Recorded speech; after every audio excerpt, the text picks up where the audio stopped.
La matassa era difficile da sbrogliare a dicembre, lo è ancora di più adesso, ormai 3 mesi dopo il voto. Il consorzio di bonifica Brenta, unico in Veneto, ancora non ha un presidente e un vice.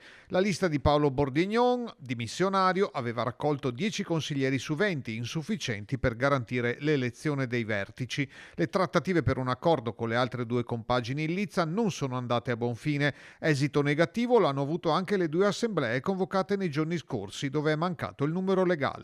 Nell'ultima convocazione purtroppo gli ex orfani di Bordignone hanno deciso ancora una volta di alzarsi e abbandonare l'aula facendo mancare il numero legale, quindi di fatto annullando la possibilità di eleggere un presidente e un vicepresidente.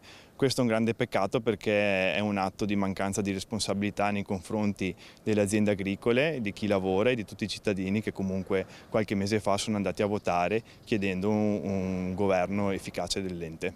Mercoledì 26 ci sarà una terza convocazione per tentare l'ultimo accordo. In caso contrario, l'ente sarà commissariato e tornerà al voto a settembre. Confido nella responsabilità della parte avversaria.